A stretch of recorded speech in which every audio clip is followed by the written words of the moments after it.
For some reason, science fails to actually make the connection between biological creatures in our environment and the human being, which is also a biological creature. For some reason, science thinks that you can harm all the biological creatures in your environment, but it doesn't impact the human body, which is obviously just nonsense. In this article, pesticides are killing the world's soils. They cause significant harm to earthworms, beetles, ground nesting bees, and thousands of other vital subterranean species. This is truly alarming, and nothing will likely be done about this until it's too late. So here's the thing. Be sure to subscribe to this channel, hit that notification bell, because otherwise you won't know when any of my videos come out. And then also give this video a big fat thumbs up, because the more thumbs up and likes we get and more interaction, well, this video will be pushed out to more people. And as a result of that, more people will know the truth, because you're not going to find this information on mainstream news because, well, you know, they're getting their pockets lined. So why would they go and report on stuff like this? Now, the article kicks off by saying, scoop up a shovel of healthy soil and you'll likely be holding more living organisms than there are people on planet Earth. Now that's truly incredible to think about.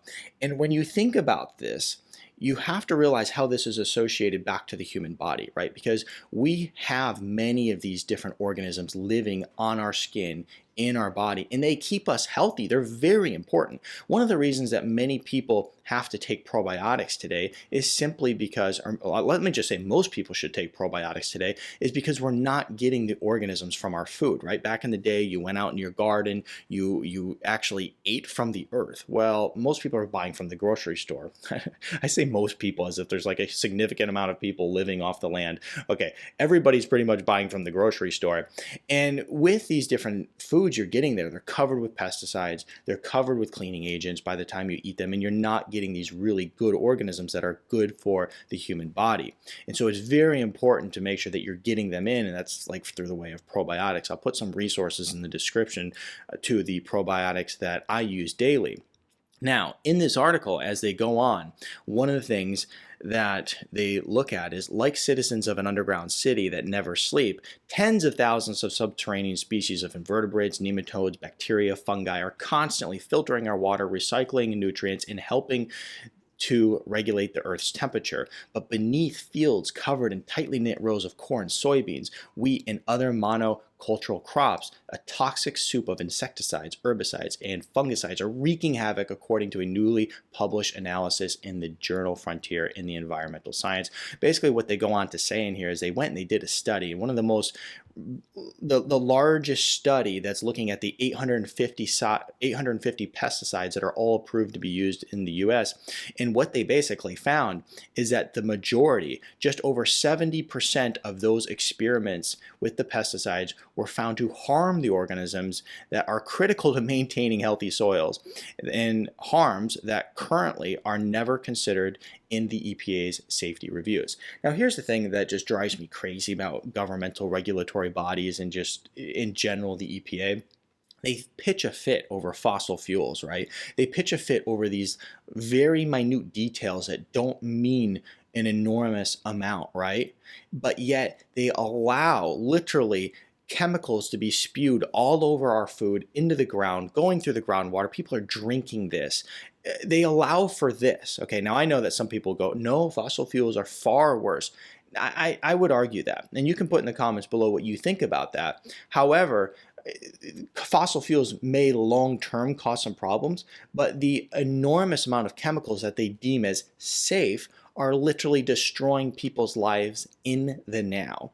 As I said, I got home from work yesterday and I literally took a big old breath of what I thought would be fresh air, and it was just chemically laden air from farmers, which are all of my neighbors basically, just spewing tons of chemicals into the air. I mean, you could literally almost like taste it. It was so strong. And I basically was like, I gotta go in the house. This stuff's giving me a headache, you know? And these chemicals, many people believe, well, I don't live in a farming community, or, you know, I'm not around this stuff. It doesn't matter, which I'll get to in just a minute, because it still impacts you. This stuff can travel great amounts and literally impact you when you're not even in the near premises of the actual toxicity that's taking place. Now, as this goes on, this article, they basically say that, look, the EPA, they're using the wrong standards for regulating this stuff. They're turning a blind eye to it. They don't seem to really care. It's disturbing. It's dangerous. They're killing off all these different biological creatures within the soil that are actually not only good for the soil, but is good for the human body. I mean, it breaks it down in great detail. You know, and these pesticides that they're using are highly, highly dangerous. I mean, a lot of people, like I said, they will argue that, well, these are completely safe and, you know, they're just in very small amounts and the small amounts don't harm the human body. But at what level is it when you talk about 10 years, 20 years, 30 years, 40, 50 years of exposure to this stuff? Do we have to actually realize that it is impacting us greatly? Sure, you know, a one-off interaction likely isn't going to harm you a whole lot. It's not going to kill you. However, if you are constantly interacting with all these chemicals in your environment at a very low level for decades, you got some serious problems. And there's no studies out there to prove that when you have these little micro exposures daily over, you know, decades, that it's not going to harm you. But yet, once again, these companies are filthy, filthy rich. They have a lot of money. They pay off the governmental bodies. They do whatever they want to do. These different pesticides have been brought to other countries. And one of the things that they found when they brought it to like Africa and some of these different countries is that their birth disorders, their rate of birth disorders increased greatly. Childhood developmental issues increased greatly, so much so that they literally just kicked the companies out. However, there were certain countries where they realized that it actually caused problems, but there was so much money involved in politics and everything that they did nothing about it. They just allowed it to happen.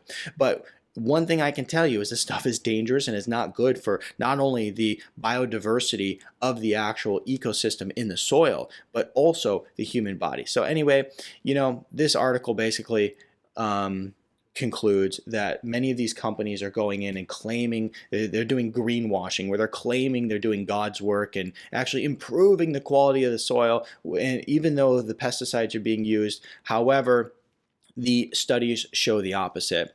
So the long-term environmental cost of that failure can no longer be ignored, and that's basically the EPA failing to do what they're supposed to do. Soils are some of the most complex biodiverse ecosystems on the planet, containing nearly a quarter of the planet's diversity. Protecting them should be a priority, not an afterthought. And when they say diversity, it's not like what they're talking about in politics, right? They're just talking about like the actual biodiversity of the soil.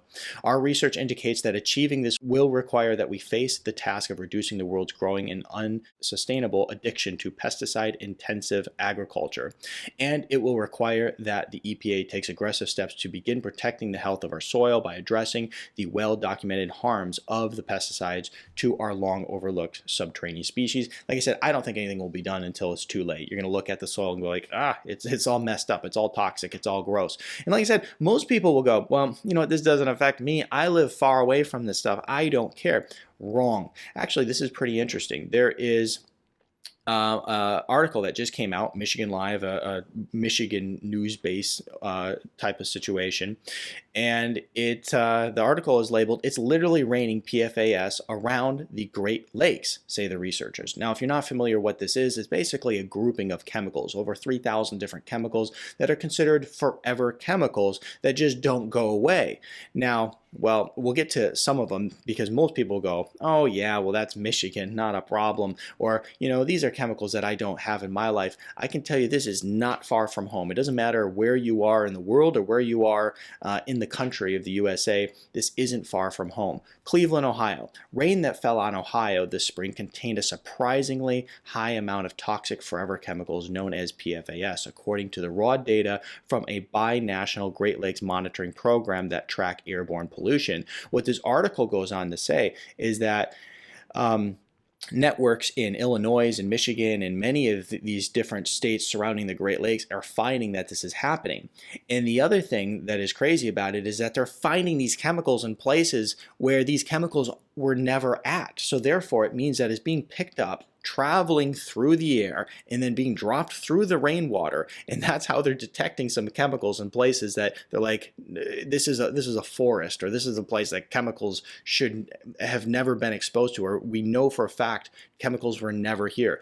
So what they do know is that all these chemical exposures, if there's farmers just spewing pesticides everywhere, that's going up into the rainwater and coming down in different places, and very dangerous stuff. So it affects you no matter where you are. And then of course there's underground streams and water travels that way. I mean, it's a disaster. So let's talk about some of these chemicals, because people go, what are these chemicals? These are things that aren't around me. Well, they are closer to home than you think. These PFASs, let's look at some of them. And they're known for causing, cancer and hormone disruption and all these different issues. Okay, BPA. Okay, well, a lot of people are familiar with BPA because it's the popular one. It's the one that we are constantly told to make sure we stay away from. But there's more than just this particular chemical in plastic that's dangerous. It's just the famous one, but everybody's drinking out of plastic these days, so you got to avoid drinking out of plastics. Once again, close to home. We have dioxins, right? And this is happening because animals, and this is one of those you are what you eat situations, right? If an animal goes and eats a whole bunch of crops that are covered in pesticides and herbicides and all these nasty chemicals, they eat it. It basically goes and accumulates in their body, and in the case of dioxins, it accumulates in their fat tissue, and then you eat the animal, you get the dioxins. So they're finding this in accumulating in animal fat tissue, and it's very common in the different biological creatures out there for toxins to accumulate in fat tissue. This is why even with humans, you can have somebody who loses a whole bunch of weight, and they're like, you would expect them to just be 100% healthier. However, because of the massive amount of toxins that is released from their fat tissue, they in many cases can start having a whole bunch more problems. It's like, oh, so-and-so lost a whole bunch of weight and developed a thyroid problem. They developed a brain problem. They developed some issue in their body and they lost weight. It's because of a massive release of chemicals. It's very common that different species out there store chemicals this way. And like I said, that's the case for the human body. We have atrazine, which has been shown to convert male frogs to female frogs, male fish to female fish. This is in our drinking water. Sounds pretty good. Phthalates is a big one. A lot of cleaning chemicals out there. Perchlorate, which is something that's used in a lot of different fuels.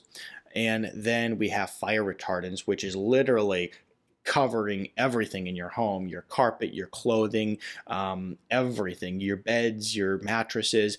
Highly, highly dangerous. They found flame retardants in breast milk of nursing mothers. They also found flame retardants in the blood of the fetus. Really, really crazy. Lead, which has been taken out of a lot of things today. We know that there's not the lead paint issues like there used to be, but still an issue. PFCs, which is going to be in many of your nonstick cookware, mercury in fish, and then arsenic. And arsenic is a huge problem. I mean, it's funny, I live in the country and we have a well, and people go, oh, the well water, it's the best, Well, not so much, because the well water is loaded with arsenic. We have like a multiple stage filtering system to take this stuff out. Big problem. And then of course pesticides are a huge one as well, and then just different agents and cleaning chemicals around your home. So these are the ones close to home. Okay, so we look at all these chemicals and they accumulate in our body. They make us very sick. Okay, this is why detox is important, and this is why there's so many people suffering out there, and it's because they have such a huge accumulation of toxins in their body, and that it's making them very unhealthy. So I'll put a resource to a video I did on detox in the description below. Check that out, and once again, put in the comments below what you think about this issue, because I think that it is very important, and I also think it's very dangerous that we continue to ignore this. And when I say we, I don't mean you and me, but I really mean the governmental bodies that are being paid off to ignore problems that are really, really big. Once again, they focus on things like fossil fuels, but they allow chemicals just to be poured into our ground every single day. I mean, imagine the outrage if the oil companies were going around just dumping gallons of oil in our ditches. I mean, there'd be enormous outrage, but yet we allow these different companies that are in agriculture to just spew all these chemicals onto our food and also into the soil and the groundwater, which we all have to share. So put your thoughts in the comments below.